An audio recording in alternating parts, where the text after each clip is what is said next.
Hey there, welcome to our AP Legal Zone podcast, brought to you by AP Lawyers. We are your top fix for all weekly law updates, including family, immigration, wills, and estates law.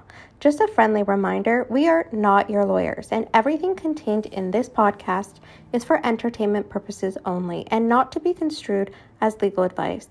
Be sure to subscribe to our podcast so you can stay connected with any updates and get notified about our new episodes.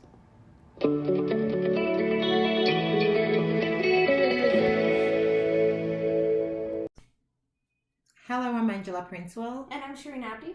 And our topic today is division of property between common law spouses. So if you're going through a separation and you've been in a common law relationship, you may or may not know that the rules of equalization do not apply to you. As we discussed in an earlier podcast, equalization is really only for married spouses. But a lot of common law spouses accumulate properties that need to be divided, and how to go about that and the rules that apply and things like that is what Shireen and I are going to be covering today. So before we jump full speed into that, what even is common law? So common law in the family law context is couples that are residing together for at least a period of 3 years. Or in the event that they have a child or children, they only need to be residing together for at least 1 year. Okay, so let's say you're common law now and you've acquired some properties, or your partner has some properties, and now you're separated. Because the rules of equalization don't apply to you, if you may find yourself in a situation where the other party just walks away with everything, right? So if there's a home, for example, and it's in one party's name, if you were married, then it's a matrimonial home. It doesn't matter if it's in just one name. You would get the benefit of equalization, or even if they've acquired any other kind of property, you get to share that, right? So, but in a common law situation, it's if we do it that way, then the person just walks away with, one person could just literally walk away with everything, and you have nothing in your name. So what do? Like, go live in a shoebox? No. So sadly, there is no automatic statutory regime where you can actually apply to divide your assets. So that is something that we're here to talk about today, and hopefully you'll have some clarity as to how you go about doing that and what kind of claims you may have. Yeah, so drum roll. We're going to introduce you to the world of trusts. So trust claims are your friend if you're in a common law relationship and you want to ask for a division of property in that context. And really, trust claims, it's just an equitable remedy for an unjust enrichment. Actually, do I need to explain what an equitable remedy is? I think so.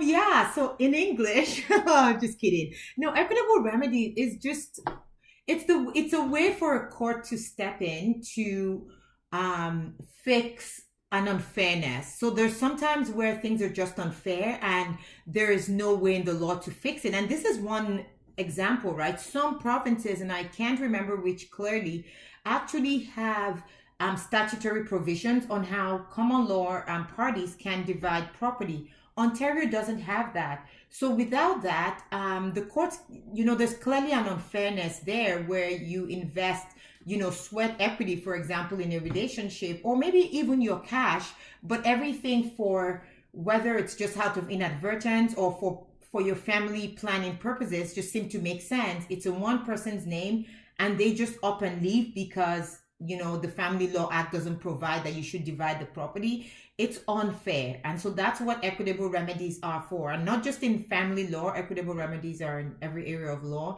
And the idea is to right a wrong, essentially. You should have said that in the first place. Honestly, that's what it is. It's just to right a wrong. Yes.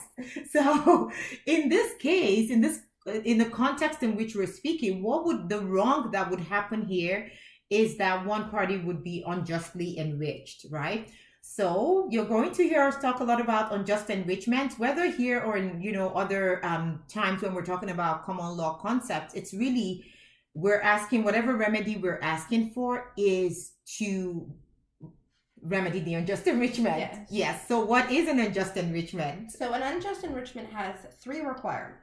So it has to be that one party has been enriched or received, really, the first test is, has the person received a benefit or an enrichment? The second is, has the claimant suffered a loss or deprivation corresponding to the benefit received to the other party? And the third being absence of a juristic reason for that enrichment. Now that might all be just legal jumble bumble. But it really isn't. Yeah, so we'll explain that maybe with an example. Yeah. Okay. Good luck on the example part. But yeah, no. But really, if has one person received an enrichment, would be as simple as you have a home. It's in. I like to use Jane and John a lot, and I apologize for our Jane and John listeners. But yeah, so Jane and John have a home together. It's just in this scenario. It's just in John's name, and the relationship ends. And if we just go with the law, then John gets to keep the property, right? So that would be an enrichment to John. He gets 100% of that property, even though you guys were in a relationship together where you may have contributed either cash or sweat equity. And then the next, did you want to add to that? Yeah, example? So, and then clearly by them receiving that enrichment, you're suffering a corresponding deprivation, for example, not being able to have any portion or interest in that property. Mm-hmm. And then absent a reason for that. So it may be that you might have a trust declaration for that reason. That would actually be a reason that the property would not be divided equally or at all. But usually that's the last test to be met. Yeah, so that I want to expand a little bit more when because you kind of lumped the two tests together. So you should an enrichment. There's the deprivation, which is literally you not having you said a percentage or whatever, any portion of that property. And then the juristic reason is there any reason in law that this person should have 100%? And what Shireen had said was, it may be that there's a trust declaration saying you should have that. That's fine. Or it might be, a juristic reason might be, well, Jane came into the relationship with 2 kids. She was paying $1,500 in rent somewhere else. She contributed no money here. It was just, 2-year relationship. She could have been paying rent somewhere else. That's a legal reason. You lived in the property, you enjoyed use of it. So even though you're paying rent. Yeah, so there's that. So it makes sense, right? But obviously, if you're here, usually it's not making sense. For most times, there's no juristic reason. Somebody is being enriched, the other person is being deprived, and now we're going to the courts to remedy that unjust enrichment. So another prong of that unjust enrichment is you asking for a declaration of a joint family venture. So it is some kind of unjust enrichment, but in the joint family venture scenario, you're looking at a relationship. Usually, for the most, we're going to go into the factors. Yeah. So I'm going to try marriage-like relationship. It can one that's usually longer for a longer period of time, one with multiple children. Doesn't even need to have children, to be honest, but a longer standing relationship where it would classify under the joint family venture scenario. Okay, so when you ask for a declaration of joint family venture, for the most part, you're not, you're also asking for, if in our case, most times we're not asking for just a declaration to one property. So to give some context, when you're saying a party would be enriched, unjustly enriched, I talked about, say, the matrimonial home, for example. So you can say they'll be unjustly enriched by that, and you can show, okay, your contributions to that property, right? But there's times when over the years you've accumulated several things, you've contributed to some directly, in others not directly, but we all know that just by being in a relationship can enhance people's lives in all kinds of ways. So where you can't show contribution to any specific property per se, and you just want to be able to share in the entire wealth that you have accumulated as a couple, then you will be looking for that declaration of joint family venture. Yeah, it's a higher threshold to be met. So that is a caveat there. So we're going to go through a very long list that would help you establish whether or not a joint family venture is appropriate and whether or not you meet those requirements. Exactly. So listen up. So the first, I think that there's actually about 4 sort of broad headings, and so you want to show mutual effort. You want to show that you guys were integrated economically, so economic integration. Actual intention of the parties would be looked at by the courts, and then the priority of the family unit. So there's going to be 4 headings, and of course it would be no fun if there weren't like a million things under those 4 headings. So we're going to talk about mutual effort. So when you're looking at mutual effort, what are some of the factors that the courts would be looking at in establishing mutual effort? So in establishing mutual effort, you look at if the parties worked collaboratively for a common goal. So for example, if you had maybe worked together to maybe buy this new home that you're working for, and you stayed back and watched the children. If it was your intention to do certain things with the relationship, it was your intention to have children, how long the relationship was, but your mutual effort working collectively for those goals. Paying proportionate out. I would add in there sometimes paying maybe, I know this would also come in under other headings as well, but say, paying for bills together, right? Like the mortgage, property taxes together, things like that. Even in you were talking about sharing collaborating, but things like even a decision to have and raise children together, right? So if it was your intention, that your spouse would stay back, watch the children, do the domestic duties, while you went off to work, instead of, but it's making those decisions together and having some sort of teamwork, I would say. If something as simple as even someone assisting with help paying off debt, if you guys are coming together to pay off debt. And I know if you're that person that's trying to deny the existence of a joint family venture, you may feel the urge to say, well, I helped her pay off that OSAP loan and this and that. Well, sometimes that you're a great person, but it might work against you from the legal standpoint, because you're really just helping the other side make their claim for a joint family venture. So if you guys work towards paying off debt together, have joint accounts, and the more mutual reliance, I would say. And then sometimes, people do come in and say, well, I did X, Y, and Z. And sometimes you realize that those actual things are only indicative that there was a mutual effort between the parties and could actually qualify as a joint family venture. Exactly. So your mutual effort. The next heading is the economic integration. So it's defined as economic integration, just by way of a definition, is the degree of economic interdependence and integration you guys had during your relationship, right? So how intertwined your assets were. So if you had joint accounts, joint assets, now it's not necessary that you have to have every single access to all of the accounts, but the court will look at it as a circumstance that you intended to share in each other's financial means.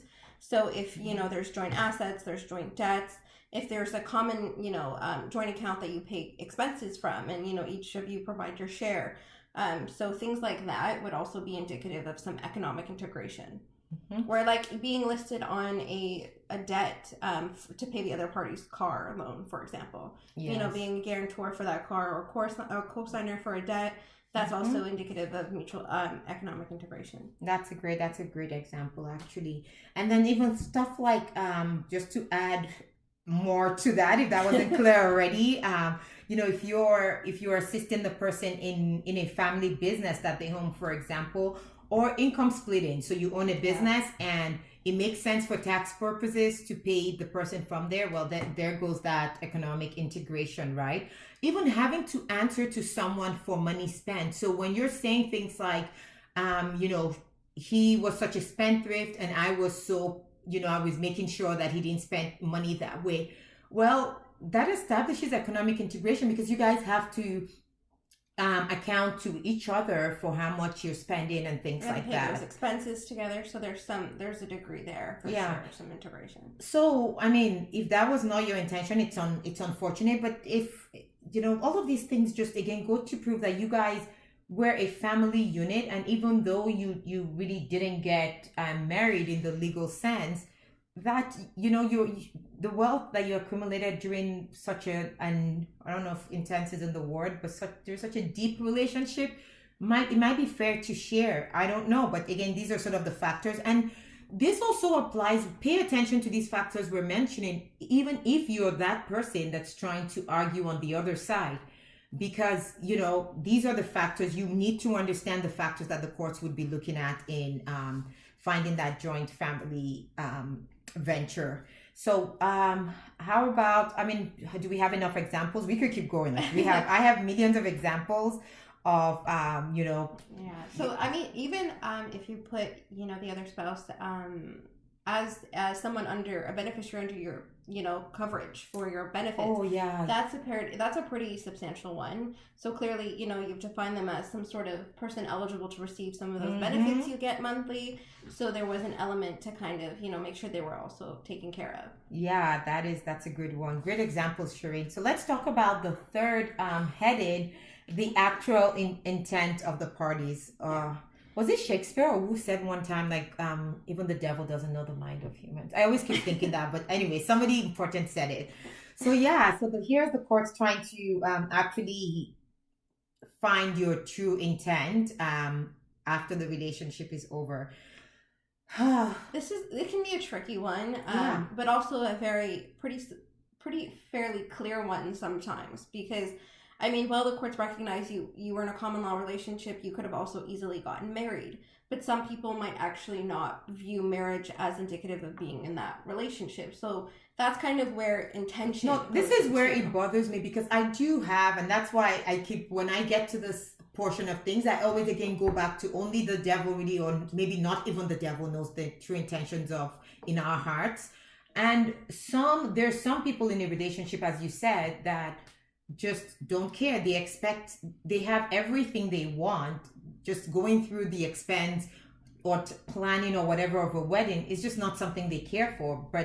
Or the institution of marriage isn't for them. Yeah, but so again, it's not uncommon, but it is. But that's why sometimes you need to think about, I guess, and it's unfortunate that society, we've moved to this thing of looking at marriage more as a romantic thing than a legal. It really is a legal obligation. You're entering into a legal contract. And so there's people that don't mind the wedding, want everything, but they're being deliberate in not getting married because they don't want equalization. Or they don't want to they don't want to share their property. Assets. So it's always, for those people, it's always such a shocker to find out that despite waiting 25 years and not marrying this person, they may still find, more often than not, they'll find themselves in that situation where very similar equalization situation. Yeah. So, but anyway, the courts would have the very difficult task of trying to figure out what your actual intent was, and they would infer this from your conduct or just actually what you guys have said to each other. People who know you, your intention throughout the year, so functions and how you presented yourselves essentially to the outside world. But if it was your intention, they're gonna look and I guess infer, but ultimately they're going to want to see if it was your intention to actually share in the property as the other parties requested. Yeah, you guys may have made wills, for example, and mirror wills where you both share everything. Granted, one person could decide to go rogue and go change their will, but the fact that you guys, and you don't need to tell the other party, right? You've changed your will, you've moved on. But this person can say, no, we went together, we did these wills, I was still relying on them, and these show that we intended to treat our properties this way, right? Working together to build these assets, pulling your funds together and building things and just, or if it could be the opposite, for example. So if you are the one solely going on title and the other party had that understanding that you were solely going to go on title and they weren't going to share in the increase, that's something that the court would look at. Well, was that what their actual intention was? But I mean, granted, the time of the intention of purchasing a property versus 20 years down the line, that's what the court's going to consider as well. The time lapse between those, the intention at the time and the intention further down. Another first I want to talk about this one that's just borderline inappropriate, but the courts talk about looking at, the relationship and if it's exclusive and if, and that's interesting because I personally, I think exclusivity or fidelity is neither here nor there. Like, is it if you're in an open marriage, then all of a sudden it doesn't show actual intent, or I mean, sorry, an open marriage, but if you're in an open relationship, well, it doesn't necessarily follow. So good thing is no one factor that we're mentioning here is indicative of your actual intent. It's just different things that just kind of add up. So even if you're in an open sort of relationship, it doesn't mean that there's no actual intent to be a family in that sense. So the intentions don't need to be the same for both parties. But it would be nice if it's for both, right? Because if one person is being delusional and the other person, has made it expressly clear what their intentions are, then the courts, just makes the job a lot more. It's gonna be a task. difficult, yeah. So, but I like one factor that I like a lot that I find very helpful in actually deciphering people's actual intent is cards. I love when people give me old cards, and I don't know if our jobs are going to be more difficult going forward with people just sending like, I don't know, Facebook posts and, well, no one's even on Facebook anymore, but Instagram posts and things like that. I don't know if I've actually, it's very funny. We don't actually used it recently.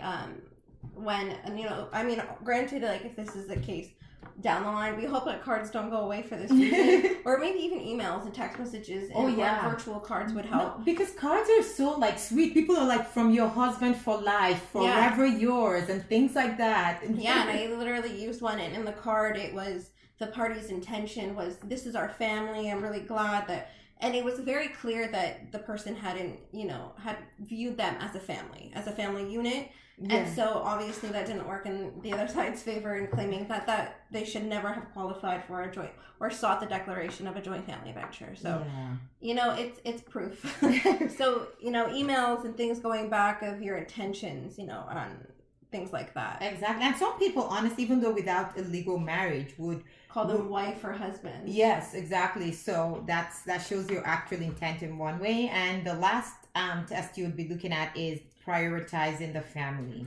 Yeah. So this is a significant one, just because, like with my example before, if your role was to essentially, stay at home, it shows that you put priority on the family, while the other's intention, obviously it goes to maybe under most of those umbrellas, but it would be the other party's intention to go and place priority in the family from an economic perspective, and the other party doing the domestic child rearing situations. And which is pretty common, and which makes a lot of sense, right? So with childcare costs, for example, in the GTA being what it is, it makes sense for you to decide that one party, in my Jane and John example, it might make sense for John to stay home and Jane's working and all of that. Now, if the relationship ends and Jane is walking away with RSPs worth hundreds of thousands of dollars because she was working and she had, the benefit of contributing to an RSP, and it may just even be because she did it for tax planning purposes, but it's just in her name. And, I know Jane probably thinks it's fair that she goes with it, and it may or may not be, but the flip side of that argument is, what happens to John then? Does he just stay, with nothing because he stayed home and prioritized the family? Obviously no, in my opinion, but so they're going to look at the sacrifices that either one or both spouses have to make in that circumstance. Yeah, exactly. And obviously the success, if you guys relied on the stability of your relationship in planning for things. So we had a case where our client relied, who had a lot of property, inherited several properties throughout the relationship, didn't create his own investment, and relied on the partner's promise that we're going to build a home. We're going to build a home, and he spent all of his time building that home, and while his husband worked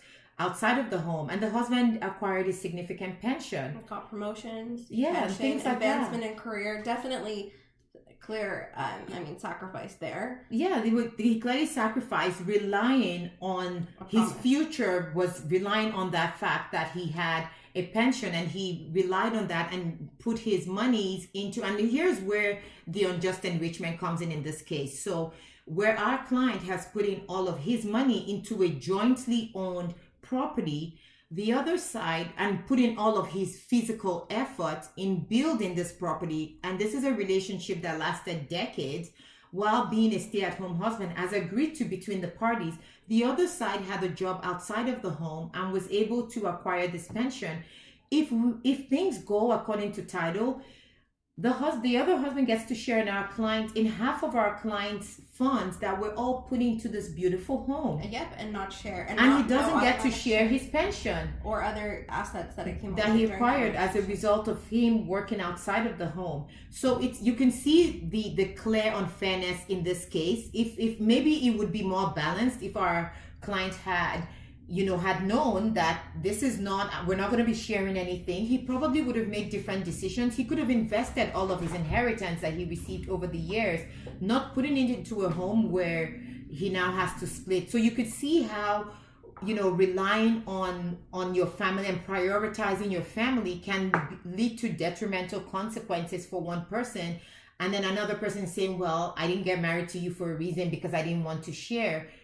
It's, it can be unfair. In this case, it sounded unfair to us, and that's why we fight for our clients like vehemently in that kind of situation. He relied on it, made investment, did not make investments accordingly, and now he loses half of what he has, and the other person gets that half and everything else. So, but that's just one case, and again, it could, as we said, it could all apply on the flip side as well. It could apply in any number of ways. So just think about prioritizing the family, making sacrifices, relying on this family unit and things like that for your economic stability. And where one party gets enriched and the other suffers a loss, that's where the unjust enrichment claim comes in. That's where, if you want to make sure that you share in all of the wealth in general that's been accumulated, you'll be seeking a declaration of joint family venture. Exactly. So now that we've talked about that, what are the remedies? Yes, so you've gotten your declaration of joint family venture. Do you just go home and say, I won? Unjust enrichment. So right. Yeah, so now that you've gotten that unjust, you're going to be asking the courts for a remedy. So what are the remedies? Where should we start? So there's different, to be clear, there's other remedies for unjust enrichment in other areas of law. We're just talking about as it applies in the family law division context. So I'm going to start with an easy one, resulting trust. Yes. We'll paint it, I think it's simplest with painting it with an example. Okay. Okay, so let's say, for your example of John and Jane, they buy a home, okay? Each of them contribute to the purchase price, but only John goes on title. Now, in that circumstance, I think that's very clearly unfair, because in the event that John and Jane do separate, that's going to just be John's property, and John would be entitled to walk away with that entire portion. But there is there's a trust claim, which is called a resulting trust, which basically means in that circumstance where a person has actually contributed to the acquisition, preservation, and maintenance of a property, specifically in that circumstance, the acquisition, but that it would automatically result back to Jane. So each of them would actually have an interest in that property. Yeah, so I think to simplify that, you're absolutely correct. That's a great example. But I think for the resulting trust, you need to show a direct contribution to, like, monetary contribution. That's what makes it so simple, is that you've contributed monetarily to this property, and now, for whatever reason, someone's going to walk away from it with it. It even happens in some contexts where someone's trying to maybe protect money from their creditors, for example. And will strategically place it in someone else's name, not understanding the consequences of doing something like that. Yeah. So the result, thanks, Sharon, for that explanation for the resulting trust. I don't have anything else to add to that, so that's perfect. The other remedy, constructive trust. So, the constructive trust is an interesting one. It's really to qualify. A constructive trust is essentially the court saying you have an interest in a property. So you have to show, for you to get a constructive trust remedy, we have to show that there's a causal connection to that property. And it could be, as Sharon had mentioned, very quickly earlier, you have to show like the contribution to the acquisition, preservation, maintenance, or improvement of the property in question. And on the other hand, you have to show that a monetary award would not be sufficient. So I think I want to jump back and add a couple of things actually before I go too far into the remedies. The joint family venture, there's no presumption of it. So sometimes, so that's why when we went over those characteristics, it's very important for you to painstakingly make your case to the court, because people take it for granted that because they've been together for say 20 years, that there would be a presumption of a joint family venture. That doesn't, it doesn't work that way. And then secondly, when it comes to remedies, your remedies doesn't necessarily come in the form of a declaration of a trust. What the Supreme Court of Canada has actually asked the courts to do is to look first at monetary remedies, and I call it quantum merit. If I'm pronouncing that wrong, forgive me. And the idea of that is just looking at how can we quantify your contributions, right? And there's different ways of doing that, and I'm not going to go into any of it except to tell you that there is a value survived approach and there's a value received approach, and it can be done in any number of ways, but the idea in any of those ways, and the idea behind that is to say, if we can quantify the monetary loss that you've suffered, we would just reimburse you. Yeah, I guess I don't know. There has to be a better way of saying that. Sort of so it's just returning. It's just putting you back in the place. So I know we had started with an example of, say a 2-year relationship, and you've contributed towards a mortgage, and now you're going to be walking away with nothing. And I know in that scenario we had talked about there being juristic reason, but let's say there was no juristic reason. Well, maybe a couple of years we can actually do the math and calculate what your contributions were. We can say, well, maybe it's okay that you contributed towards a mortgage because you had to pay rent, but maybe you really didn't need to contribute to property taxes and insurance on the property. And we can get out a calculator and calculate what you did over the last 2 to 5 years, and you get a check back for that. Even for domestic duties, like the courts, there's been case law that will go back, calculate the rate of what someone would actually, cost to go in and do all of that. But for that, I find that quite to be a task, especially for a longer term relationship. No, but if it's sometimes that calculation is not just for like the family home. In the family home, I think it's a bit absurd, because if you're looking at my role, say in the caregiver capacity, I feel like moms are on call 24 hours. I don't think anyone could ever pay for that. But let's say sometimes it's one spouse working in the other party's business for no pay, right? So in the last 10 years, everything else might be fair, but in the last 10 years, I've been the bookkeeper at your business. Now you get to walk away with your business having the benefit of my services. Mm-hmm. So it might be possible for us to look at, okay, what would a bookkeeper earn, and do the math, and then you pay, and that might be more appropriate than having a constructive trust interest in that property. Well, the courts in that case, may not. So if someone's coming after you in that sense, and they're asking for an interest in your business, first, it might not make too much sense depending on the business and the fact that people need a clean break when they need to move on.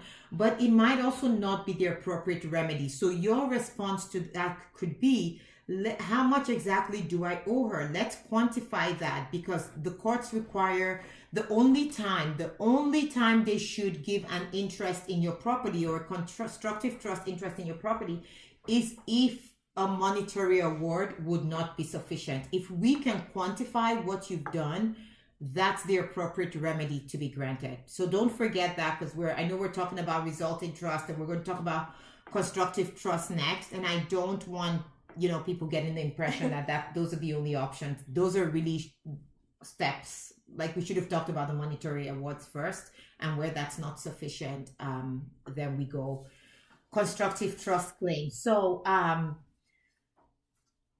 I heard already talked about there, for you to have that remedy, you have to show sort of that connection to the property. And So, it's not just a mere connection. I think most people are just like, oh, well, I stayed at home. For example, a pension.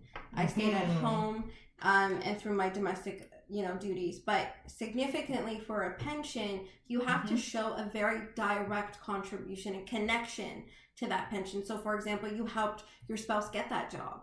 You maybe contributed a little more for his contributions to that pension, or something a little more than your average. I'm just the domestic caretaker, or I'm at home but things require more of a deeper connection. if it's a home, it could be, you built a stellar, like an award-winning garden around the property that's You improved its renovated, value. the upstairs bathroom that preserved some value, or any maintenance and improvement of property. Like those, I think are a little more easier to, find. Yeah, and it may not be monetary. So a lot of times, people, one person owns property and is in a relationship with someone that's a contractor. Yep. And the summer's here, and him and a few of his buddies are spending every weekend working on that old home that you inherited from your grandma, and now he's turned it into, or he or she has turned it now into the stellar home. And they've put in all of their efforts, right? Like, is it, I know what you're thinking. Well, can't we just quantify how many hours he spent every weekend working in this house? It may not be appropriate in the circumstances. It may be an approach for a percentage of that property. Yes. And I like to remember, that's a very good one that you mentioned there now. So when we have found that there's a constructive trust, you've shown that there is that connection to the property, a causal connection. And as we said, remember, it's not automatic. If it's a pension, for example, you have to really show more. If it's a home, hopefully you can show that you've in some way preserved it, maintained it, improved it, and all of that kind of stuff. So when they've shown all of that, and the court's saying, well, yeah, I can see it checks all the boxes, there should be a constructive trust here. What do you get? Does that mean you automatically get 50% of the property? If your efforts are significant enough, it would be the percentage that's appropriate, right? So yes. You would, it could be anything between 1% to 100%. Like, you can even ask for a larger percent than the other spouse would ultimately be entitled to, or it really has, because you're actually asking for that constructive trust. But yeah, there's really no. I guess if it's appropriate. Yeah, if it's appropriate. So, for example, maybe even in that circumstance, your efforts were so significant that maybe your spouse was disabled and you paid the majority of those mortgage payments. So while they may have acquired it originally, you've maintained it for 20 plus years. You've renovated. You paid off the mortgage. You did everything on that home, and now all the entire contribution to the acquisition of that property was just a down payment and put in the home. Yeah, and sometimes you might even look at the contributions. That might be an easier exercise. Looking at what X paid, and then looking at what Y paid, and the difference between the two. Yeah. So, that's all well and good. We've talked about the resulting trust claim, where you've given, cash to someone and they've put it in somewhere, and, it's in their name alone, and it's unfair for them to walk away with it. Or the constructive trust, where you get an actual interest in the property, where all of both of which are available to you if a cash remedy obviously is not appropriate. But let's go back to that joint family venture declaration and how it all ties in. So with a constructive trust, you're showing that causal connection to a specific property. With the joint family venture declaration, it allows us to now look at everything as a pool. Right? So rather than having to let's say over the course of your relationship, you guys have bought, your family home, and you have an investment property, and you have a boat, and there's an RSP, and there's a timeshare, there's different things, and all of these, for whatever reason, are just in one person's name, or maybe one. So, and to be realistic, usually both have assets in their names, but it's just that one person has a disproportionately larger amount of the properties in their name. And so now you want to kind of balance it, because that would be the fair thing to do. That's where the joint family venture declaration comes in. That's the reason why we do all that. Honestly, if you're in a shorter term relationship and you just have one home and that's all you're going after, there's easier ways we could get a trust declaration. Specific property, if it's a whole host of properties, and depending if you check the boxes for all the factors we talked about. A joint family venture is a higher threshold to be met, one that is more appropriate for longer term relationships. Yes, and one with resulting children. So things like I don't know if you want to say resulting children really. Because Karen Baranov, that's the leading case, actually had no kids. So I don't think it's very true. So I'll preface that by saying, hopefully, with having children, it makes your claim a little stronger. Yeah. So I'll say that. But ultimately, okay, so now you have that declaration, having a specific piece of property or a specific actual one asset for asset situation wouldn't make sense. But now you're trying to look at similar to the process of equalization. Mm-hmm. So you want to share in all of the, the value of that family property acquired during the relationship. Exactly. So I guess resembling something like an equalization payment. Yeah, exactly. So you're going to, and even so when you have that, it could be, well, I want to divide all of our assets and maybe you want to ask for 50% of all of the assets that have been acquired during the relationship, or you want to ask for, I don't know, the courts might give you whatever else is appropriate. So I don't know, Shouldn't you have anything more to add?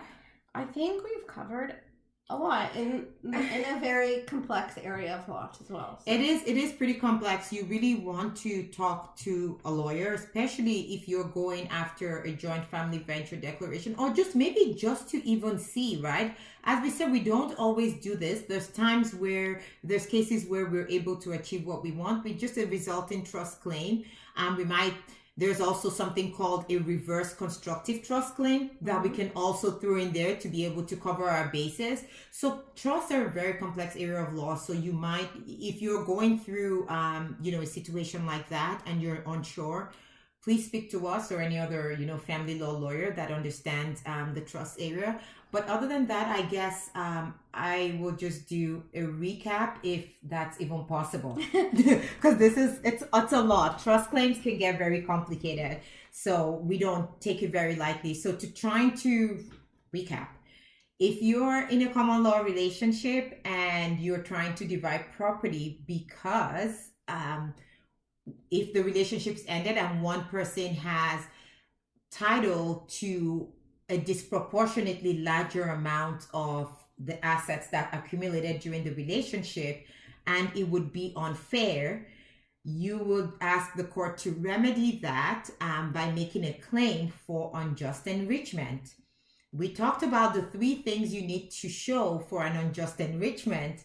There has to be, one party has to have received a benefit or is being enriched. The other has to have suffered a loss or deprivation, and there has to be there has to be the absence of a juristic reason for that enrichment.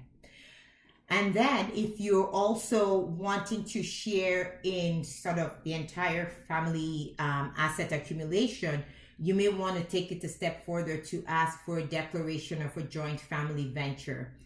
Once you have that, then the next step is looking at what remedies are you asking the court for.